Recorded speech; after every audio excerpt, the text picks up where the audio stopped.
Dobar dan, dragi gledalci, i srećna nova 2013. godina. Gledate Srpsku televiziju Otava na Rodgers TV kanalu 22. Ja sam Uroš Maksimović. A ja sam Maja Čolić. Nadamo se da ste lijepo proveli božićnje i novogodišnje praznike i da ste spremni da zajedno opet krenemo u akciju. U novoj 2013. godini ćemo nastaviti da ispunjavamo naše glavne ciljeve, da prenosimo informacije o otavskoj srpskoj zajednici i da vas motivišemo da se uključite u lokalna dešavanja. Zato počnimo godinu u sjajnom stilu. Naši današnji gosti su među najuspješnijim srpskim emigrantima u domenu biznisa i humanitarnog rada. Naš prvi gost u 2013. godini je Dragan Veljović, stanovnik Otave i jedan od najuspešnijih biznismena u srpskoj dijaspori. Gospodine Veljoviću, dobrodošli. Lijepo vas je imati u studiju kao prvog gosta nove godine. Puno hvala na pozivu, Majo i Uroše, i čestitam na vašoj emisiji koju rado gledam i želim vam sve najbolje u 2013. i u daljem radu u srpskom programu.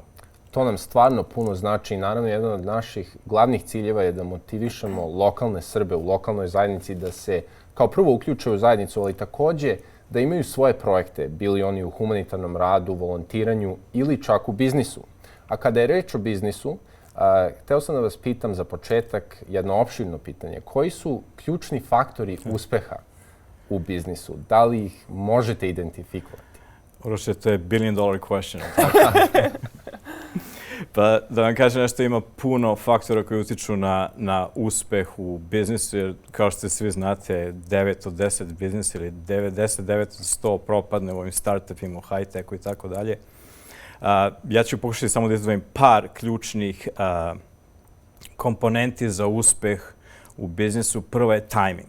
Kao što se ovdje kaže, timing is everything. Znači, vi imate neku ideju o proizvodu ili usluzi novoj i vi to želite da plasirate na tržište. Mnogo toga zavisi od toga kako će tržište primiti tu vašu ideju. A druga stvar, da li ste vi u svojoj karijeri u periodu, u doba života kada je to ostvarljivo i kad imate dovoljno znanja da sve to sprovedete.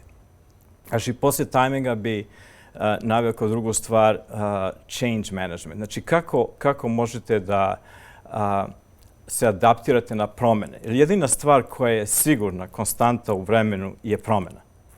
Jer šta god drugo da razmislimo, promjene će uvek biti. Kako smo biznis radili juče, nije isto kako ga radimo danas, a nećemo ga raditi u buduće tako.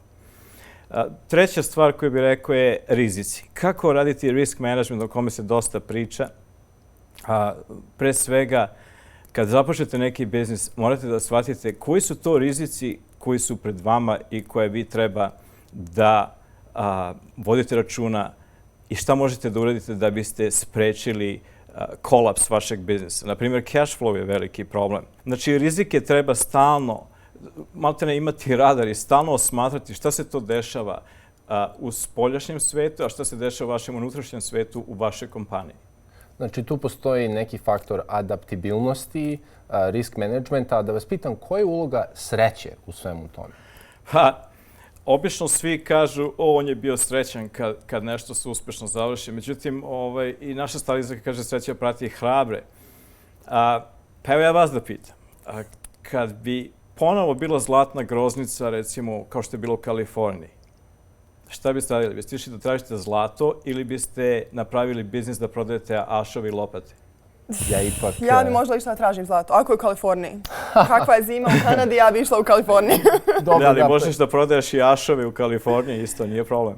Pa onda ne znam. Ja kao strateg ipak gledam stvari više strateški, tako da bi možda prodavali lopate, ali možda bi se udružili zajedno pa da imamo neki to se zove diversifikacija. To je to. Znači, ako bi planirali neki biznis, znači veće su vam šanse kad pogledate koji su rizici u tom biznisu. I ako prodajete aševe, opet pričali smo o tajmingu, zavisi kada ih prodajete. Znači, kad je nastupila zlatna grozica, to je idealno vreme da se takav biznis kreira i samim tim šanse da uspete u tom biznisu su velike. Sad opet, kako da se adaptirate na promjene, ako je već dobijete ideju otprilike šta treba raditi.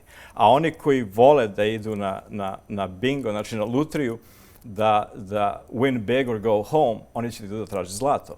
I u tom slučaju veliki broj ga neće naći. Da. A u biznisu kao i u životu naravno postoje prepreke i izazovi. Koji su bili glavni izazovi sa kojima ste se vi suočavali do sada u vašoj karijeri i kako ste ih prevazišli? Pa to je, da bih vam objasnio izazove koje sam ja imao u karijeri, ja bih se poslužio modelom koji je Robert Kiyosaki postavio u svojoj knjizi, koju vam preporučujem da pročitate i vama i našim gledalcima, Rich Dad, Poor Dad. On je uveo kvadrant. U vašoj karijeri vi se uvek nalazite u jednom od 4 kvadranta. Ili ste employee, znači radite u nekoj firmi, imate relativno mali rizik oko nabavke posla, znači neko drugi to radi za vas, imate stalnu platu, beneficije itd. To već znate iz svog iskustva. I to je obično prva faza kad završite školu ili u nekim 20. godinama. Drugi kvadrant je self-employed. Znači, to je kvadrant u kome vi već preuzimate inicijativu, znači sami uzimate ugovore, sami vodite računa o svom poslu i obično je izreka za ljude koji su u tom kvadrantu niko ne može da uradi taj posao bolje od mene. To je neka vrsta specijalizacije. Na primjer, ako ste vodoinstalater, a radite u firmi prvo, pa onda se odvojite, radite sami za sebe. Znači, morate da vodite računa i o svom osiguranju, morate da vodite računa o svojim sick days kad ne idete na posao.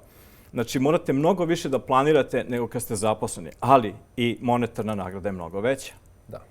Treći kvadrant, i to se dešava u nekom trenutku kada ljudi žele da sami kontrolišu svoju sudbinu.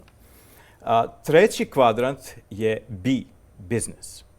To je kada vi postavljate organizaciju koja radi, ima procese, ljude i koja treba da radi bez vas, kao predsjednika, CEO-a, vlasnika itd. To je faza do koje se najteže stiže iz ovog self-employed kvadranta, zato što obično svi vlasnici kompanija tretiraju svoj biznis kao posao, a ne kao asset, ne kao nešto što treba sutradan prodati kao biznis koji operiše bez njih. I tu ego igra dosta veliku ulogu da se vlasnik kompanije uvijek pita za sve. Znači, to je treći kvadrant B, a četvrti kvadrant je I na srpskom ili I na engleskom, investor. Znači, imali smo employee, imali smo self-employed, imali smo business owner i imali smo investor. Kada prodate biznis i dođete u fazu da možete da investirate u više biznisa, vi de facto postajete investitor. Što znači da sada imate multiple businesses koji rade za vas i gde ste vi čovek u senci koji kontroliše samo kako oni izvršavaju posao. Gde je bio moj najveći izazov je upravo u tome kako preći iz kvadranta u kvadrant. Znači, šta god da radite, da li se bavite političkim naukama, da li ste vodoinstalater, šta god radite, vi ste ili employee, ili imate freelance karijeru, ili ste vlasnik biznisa u kome drugi ljudi rade za vas, ili ste vlasnik više različitih biznisa. Mindset, znači vaš pogled na život i na svet se strahovito menja iz kvadranta u kvadrant. Da. I to je najveća prepreka da vi shvatite kad recimo sam napustio svoj posao u informatici u Beogradu, da sad postajem self-employed. Znači samo sebi vodim računa. To je veliki challenge. Prelazak iz firme u firmu, to je sve u okviru jednog kvadranta. Znači ništa se dramatično ne menja.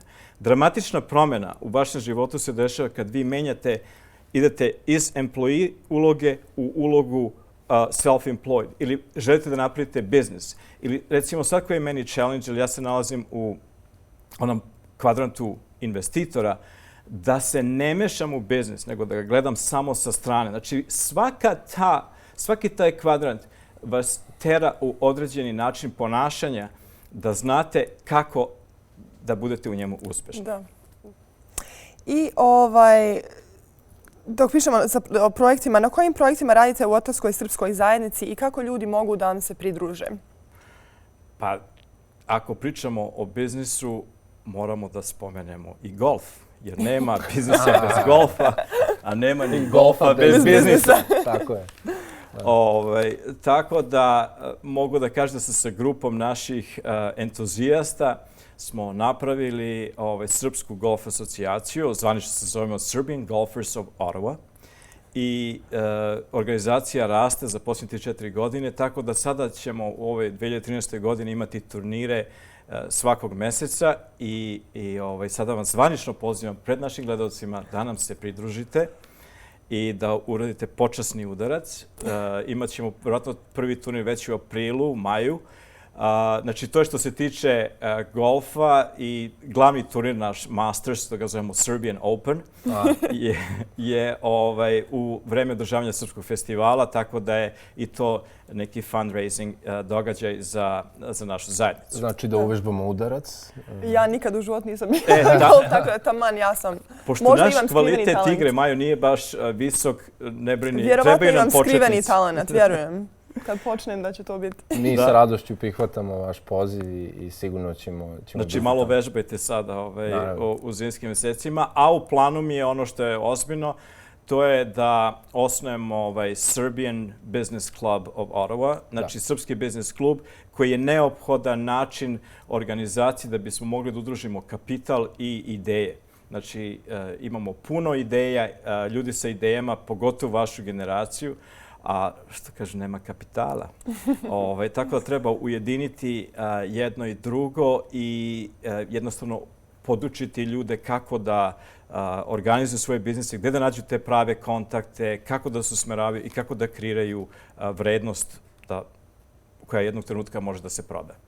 I kada možemo da očekujemo da će biznis klub početi sa akcijom? Pa evo, već su prvi razgovori oko poslovnog prostora da bi mogli da se skupljamo obavljeni i našao sam poslovni prostor, tako, znači, za jedno 20-ak ljudi. Sad je samo da napravimo program kako će se dešavati. Ja bih volio da iskoristim vašu emisiju kao poziv svima koji su zainteresovani preko Facebook stranice da se jave. Imat ćemo vjerojatno 2 grupe. Jedna ljudi koji već imaju biznise, a želeli bi da ih unaprede, a druga su oni koji imaju dobre ideje za nove proizvode, nove usluge, a jednostavno im treba pomoć ili investicijama ili nečem slično. To je nešto što podstiče akciju i jedva čekamo da vidimo kako funkcioniše i da se priključimo i da prikažemo u emisiji što ćemo rado uraditi. Tako da, Dragan Veljović, hvala vam puno na gostovanju u današnjoj emisiji i vidimo se na golfu. I vežbajte golf sada. Nema na čemu, sve najbolje u 2013. godini i vidimo se na golf terenu. Hvala.